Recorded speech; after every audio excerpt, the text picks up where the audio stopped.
Assalamualaikum warahmatullahi wabarakatuh. Apa kabarnya anak-anakku sekalian? Semoga hari ini kita diberikan kebaikan dan kesehatan dari Allah Subhanahu wa taala. Amin amin ya rabbal alamin.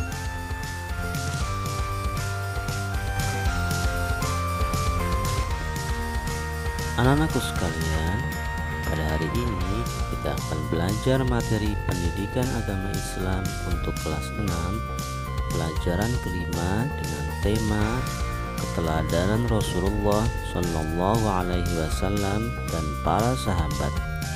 Dengan subtema kali ini yaitu keteladanan Rasulullah Shallallahu Alaihi Wasallam.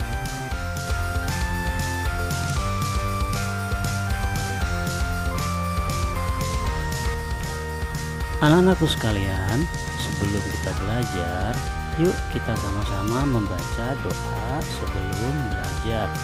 Rabbi zidni ilman warzuqni fahman waj'alni minas sholihin. Amin.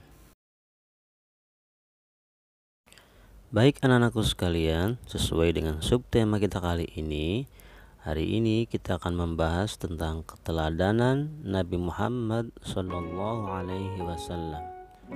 Nabi Muhammad Sallallahu Alaihi Wasallam adalah manusia pilihan yang kisah hidupnya menjadi suri teladan umat Islam di seluruh dunia, di mana semua perkataan dan perbuatan beliau merupakan kebaikan yang membawa petunjuk bagi umat Islam.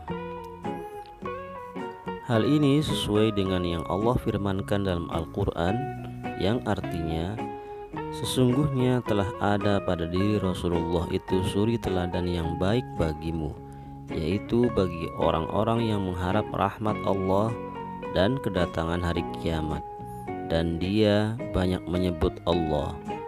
Quran Surat Al-Ahzab ayat 21.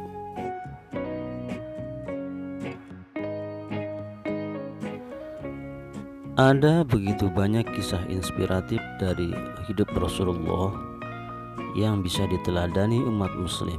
Nah, berikut ini adalah kisah pilihan yang bisa diteladani dan diambil pelajarannya.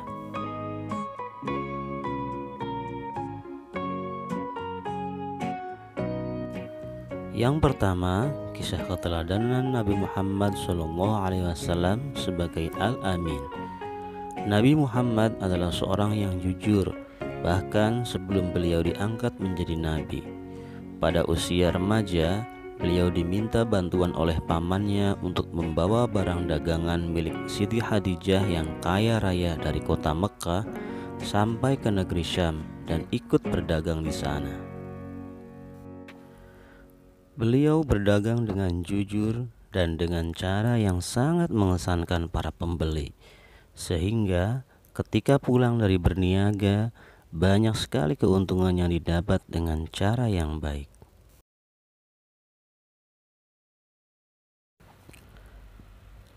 Pada usia 35 tahun, Nabi Muhammad bersama-sama masyarakat Quraisy ingin memperbaiki Ka'bah. Ketika pembangunan sampai ke bagian peletakan Hajar Aswad, para pemuka masyarakat berselisih tentang siapa yang mendapat kehormatan meletakkan Hajar Aswad tersebut.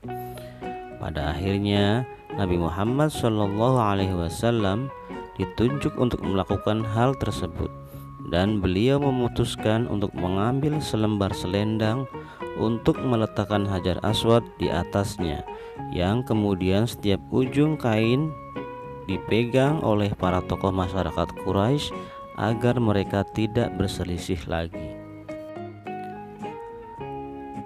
Dari keputusan Nabi Muhammad yang bijak tersebut, maka masyarakat memberi gelar kepada Nabi Muhammad dengan sebutan Al-Amin, yang artinya orang yang dapat dipercaya.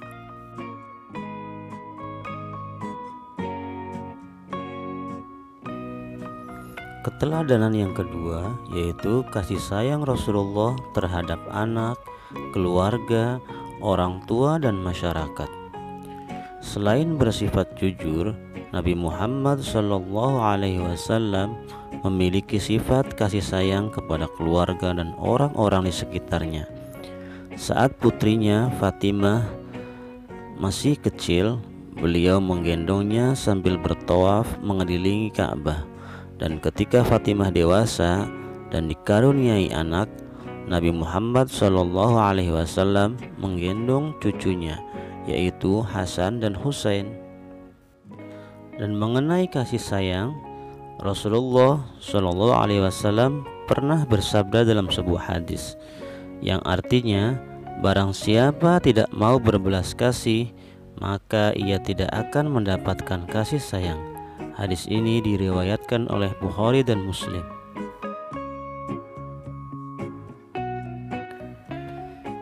Keteladanan ketiga dari Rasulullah yaitu kepedulian Rasulullah terhadap lingkungan.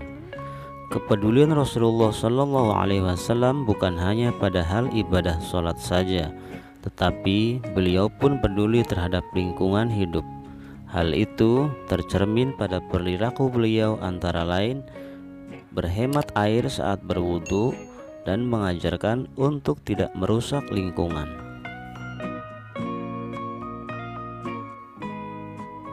Keteladanan berikutnya yaitu Nabi Muhammad bersifat lemah dan lembut. Nabi Muhammad SAW adalah orang yang berhati mulia, yang senantiasa lemah lembut pada sesama, bahkan pada seorang yang selalu menghinanya. Nabi Muhammad SAW merupakan sosok yang berperilaku lemah lembut, pemaaf, memohon ampun untuk orang lain, bermusyawarah, dan bertawakal kepada Allah Subhanahu wa Ta'ala. Hal itu seperti yang disebutkan dalam Quran surat Al-Imran ayat 159, yang artinya, maka disebabkan rahmat Allah lah kamu Muhammad berlaku lemah lembut terhadap mereka.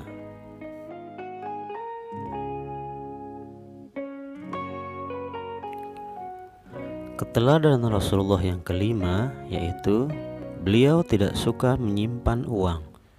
Nabi Muhammad SAW adalah seorang ahli sedekah yang tidak pernah tamak dan serakah pada harta. Bahkan beliau hidup sederhana dan tidak suka menimbun harta atau uang di rumahnya.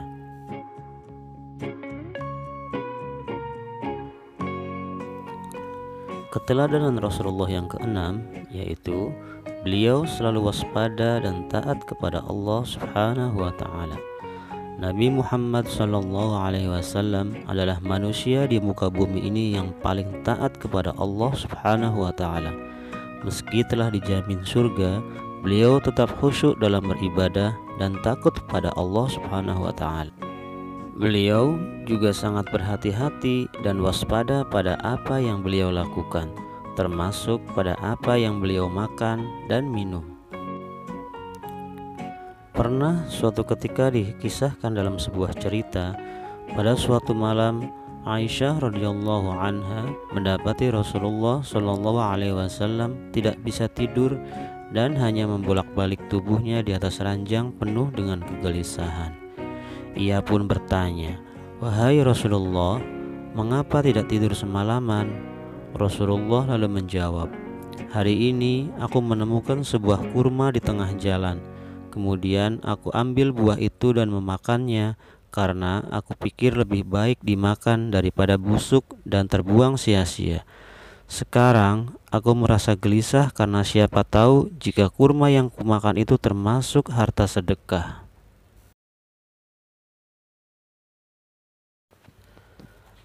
Nabi Muhammad SAW adalah sebagai pembawa rahmat bagi alam semesta. Sejak diutus oleh Allah Ta'ala ke muka bumi ini, Nabi Muhammad SAW telah mewujudkan rahmat dan kasih sayang bagi semesta alam. Sesuai dengan firman Allah Ta'ala dalam Al-Quran, Quran Surat Al-Anbiya ayat 107 yang berbunyi, "Dan tidaklah kami mengutusmu, wahai Muhammad, kecuali sebagai rahmat untuk semesta alam."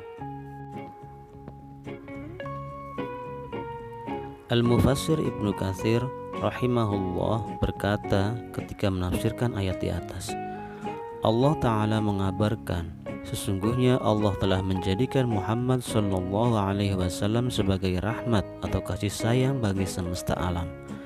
Artinya, Allah telah mengutusnya sebagai rahmat bagi mereka semuanya.